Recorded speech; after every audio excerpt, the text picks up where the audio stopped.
Perk, you think Brad Stevens should be on the hot seat right now?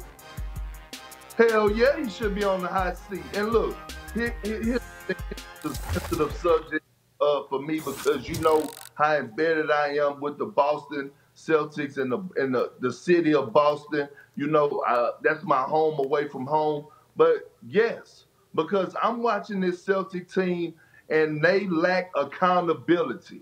When you have an old guy, old veteran like Gallinari, who lights you up for 38 points last Let him night, up. and I'm not taking nothing away from him because he still can shoot the ball, but you have enough athletic wings in Jayson Tatum, Jaylen Brown, Shimmy Ojale, Grant Williams to actually go out there and guard him, and they're not doing it.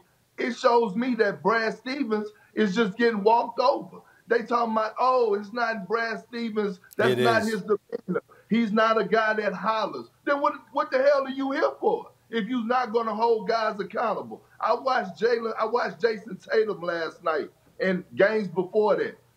Oh, pout and complain to the referees, take bad shot after bad shot. I watched Jaylen Brown not sprint back on defense. That's lack of accountability. That is coaching, not getting on their superstar players. And then to top it off, you watch a guy, and I love Tristan Thompson. I'm watching him catch the ball at the free throw line area.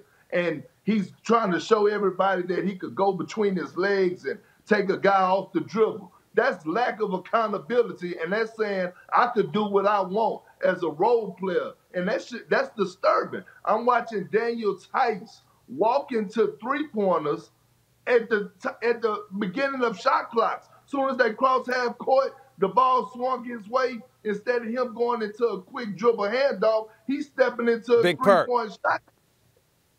Question for you, Big Perk. Brett, question for you, Big Perk. I'm going to give you my time because I want you. Question for you. If that was Doc Rivers instead of Brad Stevens, could you tell a national audience what would have happened if the stuff you pointed out was happening with Tatum and Tice and all of those? What would Doc Rivers have done? If that was Doc Rivers, then what happened? And those things that you just explained guys were doing on the basketball court with no accountability. If that was Doc Rivers, your coach in Boston when y'all won the title in 2008, when you went to the finals in a Game 7 in 2010, what would Doc Rivers have done if stuff like that was happening? Oh, he would have met us at half court. He would have called timeout and would have met you at half court and got on you. I remember one time I called myself taking a free throw line jump shot. Doc subbed me out in the first 2 minutes of the game and told me, know your role, be a star in your role, and set me to the second half and put Big Baby in. But look, here's another thing. Guess what? If that was Doc Rivers right now coaching this team, this same team minus Gordon Hayward that went to the Eastern Conference Finals, this Celtic team that we wouldn't be surprised, got high hopes to maybe come out of the Eastern Conference, he would be on the hot seat and people would be calling for his job. Hell, he might be fired by now. So don't give me all this. This is not Brad demeanor. What is he there for? What is he there for if he's not going to hold people accountable? I would say this, Perk. I would say this. There is legitimate criticism of Brad Stevens. You know, like start with Robert Williams. Why isn't he starting at the 5? He should be starting, and they should ride him as long as they can for his defense. No.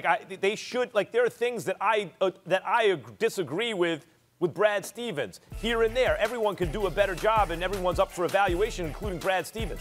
But the bottom line is, the Celtics kind of get a pass too, like the Lakers. Kemba Walker is not Kemba Walker. Hasn't been this season. Let's be honest. And they got 3 guys they get their offense from. And right now, I'm not making excuses for guys for not hustling, but Marcus Smart is the linchpin of the defense in that way. He's also the other guy who can handle in the backcourt.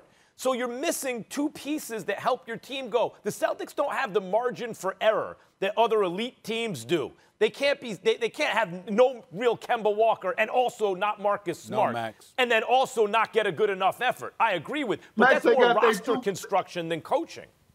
They got their 2 all-stars. They got their 2 rising stars in Jaylen Brown and Jayson Tatum. They're supposed to have 3. They have 0 excuses for being 2 games under 500 in the Eastern Conference. Let me get in here. Max Kellerman, you're wrong. And the reason why you're wrong is because if we're sitting here and we're talking about a team that's winning, but they may not make it back to the conference finals, that's a different argument. We're talking about a Boston Celtics team that's under 500. There is no excuse for a team with Jayson Tatum and Jaylen Brown in the sport of basketball to be under 500. That is about the coach not having the pulse of the team. Because we know that Brad Stevens knows what he's doing. We know that he knows what he's doing from an X's and O's standpoint. He's been in the conference finals 3 times in the last 4 years. He's won 56% of his games. We know that he knows what he's doing. So what is it? There does come a point in time where you have to ask yourself the question, are you the voice in the ear of the player that can get them to maximize whatever potential they have? And what KP is pointing to, what Kendrick Perkins is pointing to, is a coach. Nobody's questioning his acumen. Nobody's questioning his competence. Nobody's questioning what his resume. What you're looking at right now is saying, are these players tuning him out? Danny Ainge is going around the public circuit in Boston talking about, yo, we're not giving effort. We're not giving enough effort. When the executive of the team is talking about the effort of the players, without saying so, he is talking about the coach. Because that is the coach's job, to make sure that you are maxed out effort-wise. And that's not what's happening in Boston right now. And if it were anybody else, we'd say something. That's fair, but guys, like, they have a couple of real good scoring wing guys, right? They run too many ISOs, and as I said, certain guys could be getting more minutes. The real issue is the guy who's really supposed to organize and coordinate the offense isn't really there in Kemba. It hasn't been Kemba this year. And the heart and soul of the defense is really Marcus Smart, and he's not there either. So you can point to Brad Stevens, and I'm not saying you're not making legitimate points. But before you do, I have to look at the roster. That's Danny Ainge, and I got to look at injuries.